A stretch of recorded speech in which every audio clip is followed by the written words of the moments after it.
Welcome back friend. आशा करता हूँ आप बहुत अच्छे होंगे। मेरा नाम है विवेक। आज हम देखने वाले हैं बस के बायोलॉजी पार्ट 17। तो इससे पहले मैंने टोटल 16 पार्ट यूट्यूब के ऊपर अपलोड कर दिए हैं। अगर आपने उसे नहीं देखा है तो मेरे प्लेलिस्ट में जाकर आप उसे देख सकते हैं।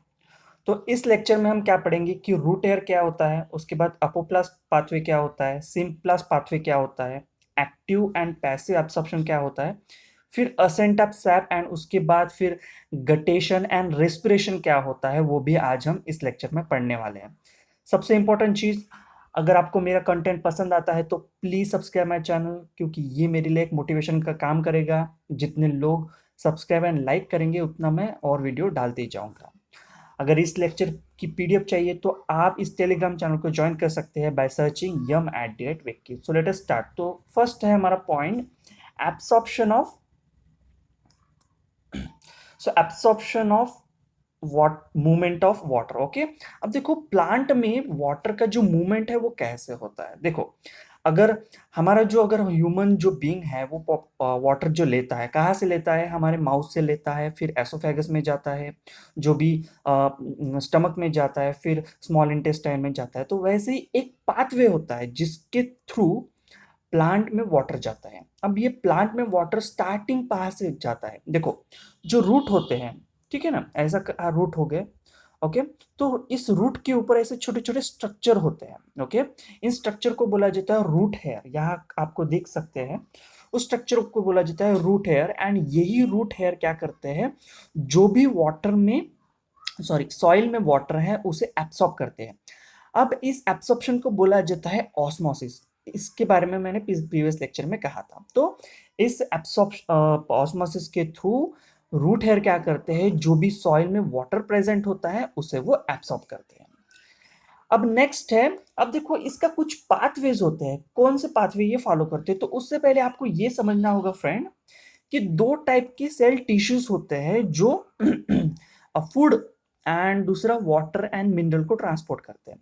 पहला तो ये जो है जाइलम, जाइलम टिश्यू का काम क्या होता है, ये वाटर एंड मिनरल ट्रांसपोर्ट करते हैं। एंड दूसरा एक टिश्यू होता है जिसका नाम है phloem tissue. Okay, phloem tissue का काम क्या है, बेसिकली ये फूड ट्रांसफर करते हैं। अब ये जो जाइलम टिश्यू है कहाँ से ये यहाँ से स्टार्ट होता है। ओके, रूट से स्टार्ट होता है, फिर जिस वाटर की जहां जरूरत हो उसे वो कंडक्ट करता है। यहाँ पे आप जाइलम टिश्यू देख सकते हैं। अब देखो, रूट हेयर से जिस पार्ट में हमें पानी चाहिए, वाटर की जरूरत है, वहां तक वो जाता है। लेकिन उसके टू पाथवे होते हैं। अब वो कौन कौन से पाथ है, एक तो पहला पाथवे हमारा अपोप्लास्ट पाथवे एंड दूसरा है सिम्प्लास्ट पाथवे। देखो फ्रेंड्स, आप ये पढ़ लेना है आपको, मैं ओनली आपको यहाँ पे समझा के बताऊंगा कि अपोप्लास्ट पाथवे क्या होता है एंड सिम्प्लास्ट पाथवे क्या होता है। देखो, अब हमें देखना है इस डायग्राम में। अब देखो इस डायग्राम में हो क्या रहा है, यहाँ पे आप देख सकते हैं क्या है, रूट हेयर है। एंड ये जो देख सकते हैं ये क्या है, पाथवे है। ओके, वाटर का पाथवे है। एंड यहाँ पे आप देख सकते हैं जाइलम टिश्यू है। अब होता क्या है, ये जो देख सकते हैं आप, ये जो स्ट्रक्चर है ये क्या है, सेल्स है। अब देखो सेल के अंदर क्या होता है, साइटोप्लाज्म प्रेजेंट होता है।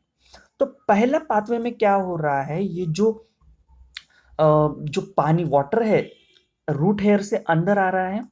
फिर उसके बाद साइटोप्लाज्म मतलब सेल के साइटोप्लाज्म के अंदर ब्रिज बना के वो जाइलम की तरफ जा रहा है। ठीक है, तो इस पाथवे को हम क्या बोलेंगे, सिम्प्लस पाथवे, मतलब सेल के अंदर से वो ट्रेवल कर रहा है। दूसरा एक पाथवे है उसे बोला जाता है अपोप्लास पाथवे। अपोप्लास पाथवे क्यों, क्योंकि ये जो वाटर का फ्लो है वो कहाँ से जा रहा है, सेल के अंदर से जा रहा है क्या, नहीं जा रहा है। सेल के बाहर जो भी गैप्स है उन गैप में से ये वाटर फ्लो है, वाटर है वो रास्ता निकाल रहा है। एंड इस गैप में से वो जाइलम की तरफ जा रहा है। तो इस पाथवे को हम बोलेंगे सिम्प्लस पाथवे। क्या बोलेंगे, सिम्प्लस पाथवे। तो अपोप्लस पाथवे एंड सिम्प्लस पाथवे, ऐसे दो पाथवे हम देख सकते हैं। अब देखो, प्लांट पे जो भी वाटर एब्सॉर्ब होता है वो उसके दो टाइप है। पहला तो है एक्टिव एब्सॉर्प्शन एंड दूसरा है पैसिव एब्सॉर्प्शन। अब देख simply active and passive absorption होता क्या है? देखो, एक्टिव एब्सॉर्प्शन मीन्स सिंपली क्या होता है, water enters root through the osmosis. अब सर ऑस्मोसिस क्या होता है? देखो फ्रेंड्स, सपोज ये मेरे पास एक क्या है, पीनट है, एंड इस पीनट को मैंने एक साल्ट वाटर में डाल दिया। अब क्या होगा, पीनट के अंदर वाटर कम है एंड बाहर वाटर बहुत ज़्यादा है, तो सिंपली वाटर जो है साल्ट वाटर का वो अंदर चला जाएगा। इसी को सिंपली हम ऑस्मोसिस बोलते हैं। तो वैसे ही होता क्या है,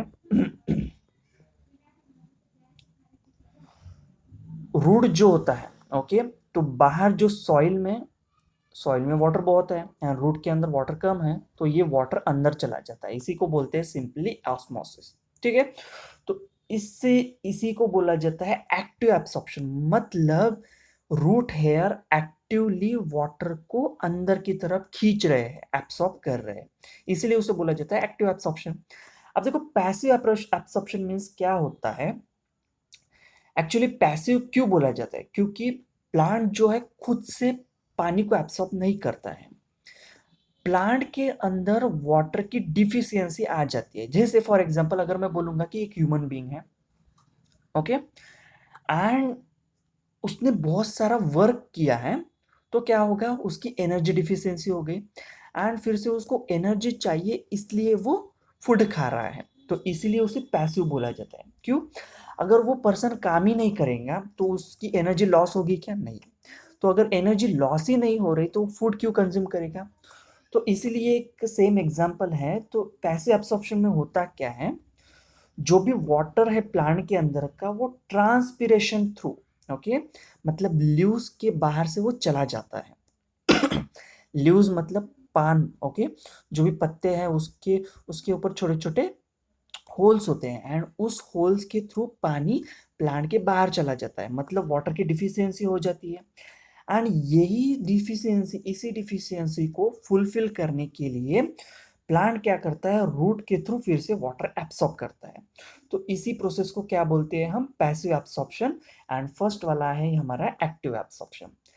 अब देखते हैं असेंट ऑफ सैप। अब तो पहले हमें यह समझना होगा कि सैप मीन्स क्या होता है। देखो, प्लांट के अंदर जो भी लिक्विड है, अब इस लिक्विड में बहुत सारा साल्ट होता है, फिर मिनरल्स होते हैं एंड अदर टाइप के सॉल्यूट्स होते हैं, एंड ये क्या बनाता है, एक वीक सॉल्यूशन बनाता है, इसे ही बोला जाता है सैप। इस सॉल्यूशन का नाम है सैप। अब जब ये सैप ऊपर चढ़ता है through the root, stem and फिर वो लीव्स तरफ जाता है, तो उसे ही बोला जाता है अपवर्ड मूवमेंट ऑफ सैप या असेंट ऑफ सैप। सिंपली ये जो सैप है ये ऊपर जाता है, तो इसे ही बोला जाता है असेंट ऑफ सैप।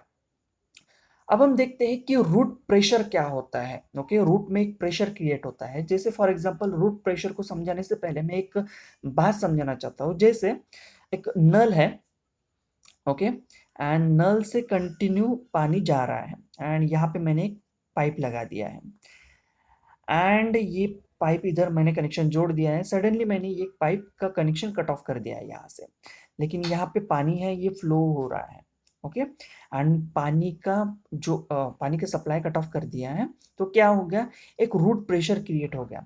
अब ये रूट प्रेशर इतना है कि अगर मैं इस पाइप को किसी भरे वाटर से भरे हुए टैंक में डाल दूं तो क्या करेगा, वो उसे भी एब्सॉर्ब करेगा या पानी जो है इधर फ्लो होने लगेगा। तो इसे ही बोला जाता है हाइड्रोस्टैटिक प्रेशर। ठीक है, अब देखो रूट प्रेशर क्या होता है, continuous flow of water develops a hydrostatic pressure in the youth. Okay, तो कंटिन्यूस फ्लो हो रहा है जाइलम के थ्रू, जाइलम टिश्यू के थ्रू वाटर कंटिन्यूस फ्लो हो रहा है, मतलब उसमें कुछ भी एयर नहीं है। अगर मैंने सडनली पानी का फ्लो रुका दिया तो ये क्या हो गया, रूट प्रेशर क्रिएट करेगा। ठीक है ना, तो उसे और पानी चाहिए।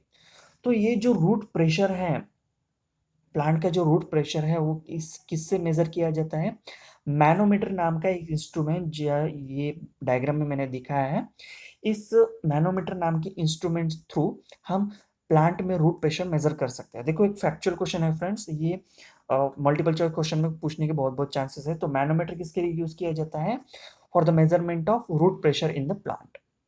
अब देखते हैं गटेशन। देखो स्टार कर देना फ्रेंड्स, बहुत ही इंपॉर्टेंट क्वेश्चन है क्योंकि इस बेसिस के ऊपर क्वेश्चन पूछे ही जाते हैं। देखो गटेशन एंड ट्रांसपिरेशन, इसके ऊपर हर बार क्वेश्चन पूछे जाते हैं। तो सिंपली क्या होता है, देखो गटेशन क्या होता है।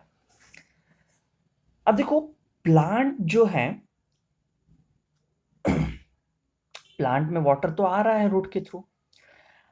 अब इस रूट के थ्रू प्लांट वाटर आ रहा है, लीव्स की तरफ जा रहा है, तो लेकिन इस वाटर को हमें बाहर भी एनवायरनमेंट में जाना चाहिए कि नहीं, क्योंकि रूट जो पानी का वाटर साइकिल कंटिन्यूसली होना चाहिए। अगर ऐसा नहीं होगा तो जो है मिनरल, प्लांट में जो भी मिनरल चाहिए वो उसे मिलेंगे नहीं। ओके, तो इसकी एक साइकिल बननी चाहिए, मतलब प्लांट वाटर एब्सॉर्ब करेगा, फिर उसको लीव्स के थ्रू उसे बाहर छोड़ेगा, फिर से वो जमीन में जाता है वाटर एंड फिर से रूट थ्रू उसे एब्सॉर्ब करता है, तो इसे बोला जाता है साइकिल। अब गटेशन में होता क्या है, अब ये जो प्लांट है वो रूट, वो जो प्लांट है एटमॉस्फेयर में वाटर एक प्रोसेस है, उसके थ्रू वो वाटर एटमॉस्फेयर में छोड़ते हैं, उस प्रोसेस का नाम है ट्रांसपिरेशन। ओके, तो ट्रांसपिरेशन को मैं उस इसके बाद समझाऊंगा, नहीं तो नेक्स्ट वीडियो में उसे समझाऊंगा। इस प्रोसेस थ्रू वो क्या करते हैं, वाटर को एनवायरनमेंट में भेजते हैं। लेकिन अब ये ट्रांसपिरेशन होता कब है, ये होता है ओनली डे टाइम में, जब सन से सनलाइट हीट आती है तब ये ट्रांसपिरेशन होता है। क्या होता है, उसका इवेपोरेशन होता है सिंपली। लेकिन अगर नाइट में हो तो नाइट में भी जो प्लांट है वो वर्क करते हैं, वो कंटिन्यूअसली एनवायरनमेंट में पानी मतलब रिलीज करते हैं। तो ये पानी निकालेंगे कैसे, ओके, तो हमारे बॉडी में हम पानी कैसे निकालते हैं, थ्रू द यूरिन, हम बाहर उसे भेज देते हैं। लेकिन जब नाइट में प्लांट पानी कैसे भरते हैं, तो ये भेजते हैं थ्रू द गटेशन। अब गटेशन में सिंपली होता क्या है, ये देखो यहाँ पे मैंने गटेशन दिखा है। गटेशन में सिंपली होता क्या है, ये होता है बेसिकली नाइट, नाइट में। ओके, तो नाइट में क्या होता है, वो प्रेशर से प्लांट के बॉडी में जो भी वाटर प्रेजेंट है वो प्रेशर से बाहर भेजता है, एंड यहाँ पे ड्रॉपलेट जैसे बन जाते हैं। क्या बन जाते हैं, ड्रॉपलेट जैसे बन जाते हैं। तो इसी प्रोसेस को बोला जाता है गटेशन। अब इसके लिए एक आइडियल कंडीशन कब है, ये कब होता है, ये होता है नाइट में। अब ये कब होता है, जब ह्यूमिड कंडीशन, मतलब एनवायरनमेंट में कंडीशन कैसे, ह्यूमिड है, मतलब एनवायरनमेंट में वाटर कंटेंट बहुत ज़्यादा है। ये कब होता है, जब ट्रांसपिरेशन लो, मतलब ट्रांसपिरेशन जब लो होता है, जैसे नाइट में ट्रांसपिरेशन लो होता है तो पानी एनवायरनमेंट में भेज नहीं सकते, तो दूसरे प्रोसेस है हमारे गटेशन। जब ट्रांसपिरेशन नहीं होता तो गटेशन होता है। And active absorption water is more, and root continuously water को एब्सॉर्ब कर रहा है, एंड हमें क्या करना है, लीव्स के थ्रू उस वाटर को एनवायरनमेंट में रिलीज करना है। तो इसी के लिए गटेशन प्रोसेस होता है। देखो guttation take place through the special gland, special glands होते हैं प्लांट में, उसके थ्रू गटेशन होता है। इस ग्लैंड को बोला जाता है हाइडेथोड्स। ठीक है, तो आपको ये याद रखना है। और एक फ्रेंड्स, एक डिफरेंस बहुत ही इंपॉर्टेंट है, गटेशन एंड ट्रांसपिरेशन दोनों भी प्रोसेस से प्लांट क्या करता है, एनवायरनमेंट में वाटर रिलीज करता है।